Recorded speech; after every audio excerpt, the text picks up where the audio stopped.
सुंदर नगर नाम का गांव था। वहाँ एक लड़की रहती है जो घर के बाहर शौच करने से होने वाली गंदगी से बीमारी के कारण मर जाती है और उसकी आत्मा भूत बनकर भटक रही होती है। फिर एक दिन उसी नदी किनारे प्रेम और रूपा नाम के लड़का लड़की आते हैं। एक दिन, अरे प्रेम, शादी के बाद क्या तुम घर में टॉयलेट बनवाओगे?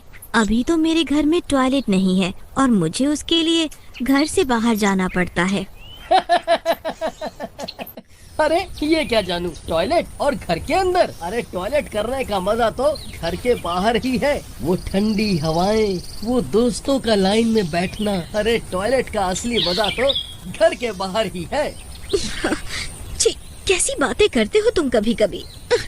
छी, मन खराब कर दिया मेरा तुमने। चल गंदे कहीं के। लो, इसमें गंदे की क्या बात है? मैं तो सच बोल रहा हूँ। प्रेम और रूपा ये बातें कर रहे होते हैं और पेड़ के पीछे से वही भूतनी रूपा की ये सारी बातें सुन रही होती है। कितनी सुंदर लड़की है ये। अगर मैं इसके शरीर में चली जाऊं तो बड़ा ही मजा आ जाएगा। और ये तो सफाई पसंद है, मेरी तरह इन गांव वालों से बदला भी ले सकूंगी जो यहाँ कहीं भी शौच करके चले जाते हैं। काफी देर हो गई है, रात भी होने वाली है। चलो घर चलते हैं। सुना है यहाँ कोई भूतनी रहती है।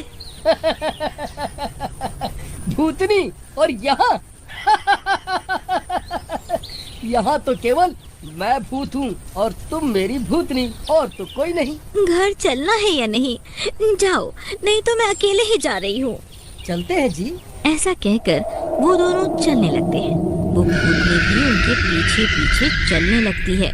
प्रेम रूपा को घर छोड़ के अपने घर चला जाता है। फिर रात होते ही अजीब अजीब सी आवाजें आने लगती हैं और भूतनी आ जाती है और रूपा के शरीर में प्रवेश करने लगती है।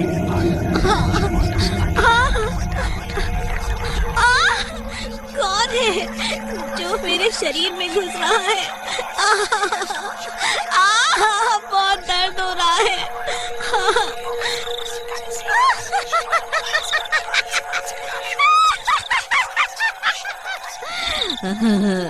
मैं नदी किनारे वाली चुड़ैल हूँ। अब तो मैं तेरे शरीर में रहूंगी और अपने जवानी के सारे मजे करूंगी जो मैं जिंदा रहते हुए नहीं कर पाई।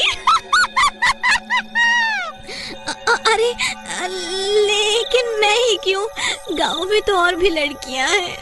मुझे छोड़ दो, मुझे छोड़ दो। क्योंकि तुझे भी मेरी तरह गंदगी पसंद नहीं है। मेरी मौत का कारण भी ये गंदगी ही थी, इसलिए मैं अब तेरे शरीर में रहूंगी और जितने लोग नदी किनारे आकर गंदगी मचाते हैं उन सब से बदला लूंगी। ऐसा कहकर वो भूतनी रूपा के शरीर में प्रवेश कर जाती है। अगले दिन रूपा की सहेली पूनम रूपा को सुबह सुबह शौच के लिए लेने आती है। वहाँ भूतनी बनी रूपा भी उनके साथ चलने लगती है। इतने में रूपा की सहेली पूनम रूपा को बोलती है, अरे ओ रूपा, आज तो चुप चुप चल रही हो, क्या हुआ? लगता है पेट में दर्द है, प्रेशर तेज है क्या? और ये मुंह क्यों ढक रखा है? आज तुझे बड़ी शर्म आ रही है। रूपा अपना घूंघट उठाती है। चुप कर, ज्यादा हंसी आ रही है क्या? बहुत गंदगी फैलाती है तू। ऐसा कह के भूतनी बनी रूपा पूनम पे हमला कर देती है। अरे मर गई रे, मर गई। अरे मर गई रे, मर गई। कोई तो बचाओ, बचाओ मुझे। और उसे मार डालती है। फिर रूपा वापस अपने घर चली जाती है। अगले दिन फिर रूपा की दूसरी सहेली प्रिया उसे सुबह सुबह बुलाने आती है और आवाज लगाती है, रूपा, ओ रूपा, चलना नहीं है क्या? चलना है, इसलिए तो मैं यहाँ आई हूँ। वाह, क्या शिकार है, इसे भी मार दूंगी।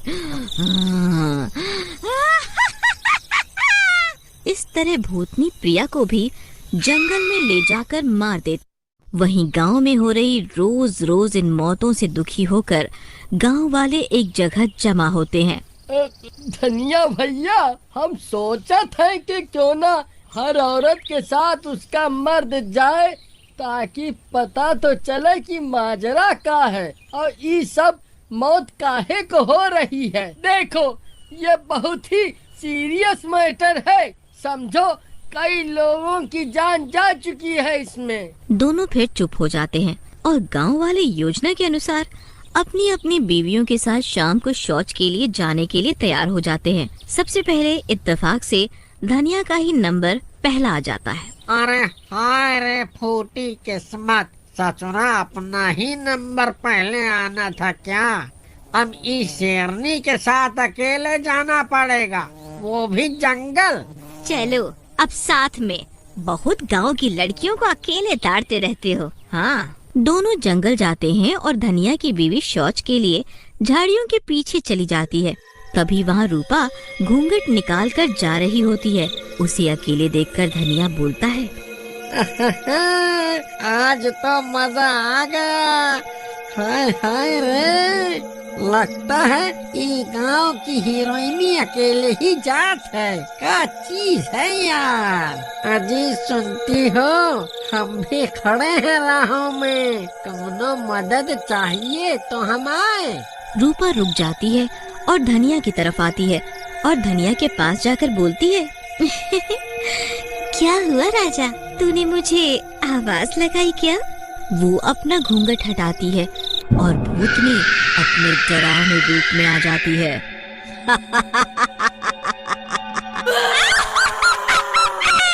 अरे मर गया रे, ये रूपा से भूतनी कैसे बन गई?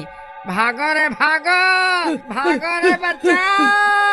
और धनिया भागने लगता है। तभी उसकी बीवी भी झाड़ियों से निकलती है। अरे ये क्या शोर मचा रखा है, तुमसे तो एक काम भी ठीक से नहीं होता है। अरे चुड़ैल जब देखो मेरे पीछे पड़ी रहती है। वो देख, तेरी माँ असली की चुड़ैल आ गई। धनिया की बीवी चुड़ैल को देखती है और डर के मारे भागने लगती है, लेकिन चुड़ैल उनके आगे आकर उनका रास्ता रोक लेती है। क्या लगता है तुम दोनों को, तुम क्या मुझसे भाग सकते हो? मैं तो कीचड़ चुड़ैल हूँ, जहाँ भी गंदगी होगी वहीं मैं आ जाऊंगी।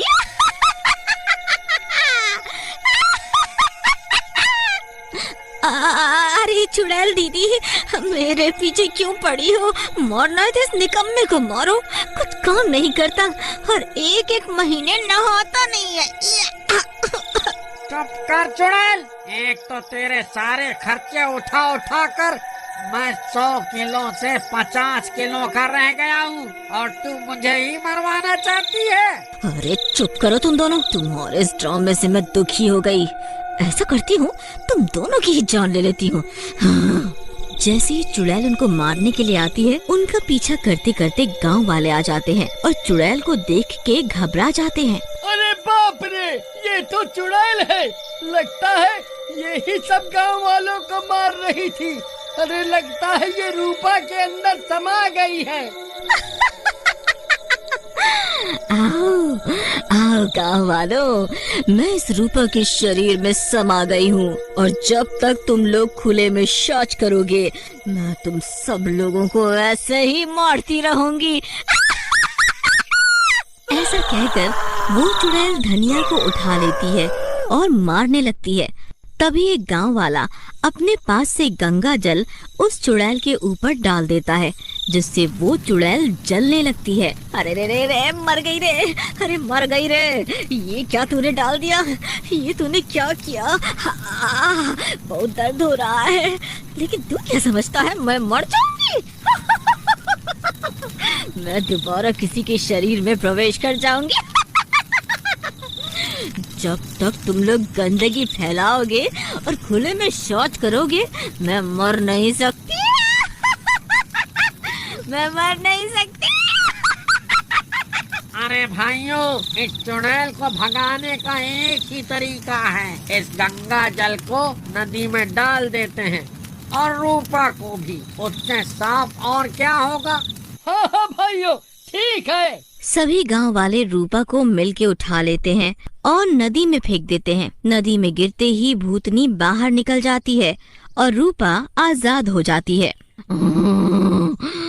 अभी तो जा रही हूँ, लेकिन अगर तुम गांव वालों ने गंदगी फैलाई या खुले में शौच किया तो मैं फिर आऊंगी। सुन लिया, मैं फिर आऊंगी। उधर रूपा को भी होश आ जाता है। देखा, एक भूतनी को भी सफाई का महत्व पता है।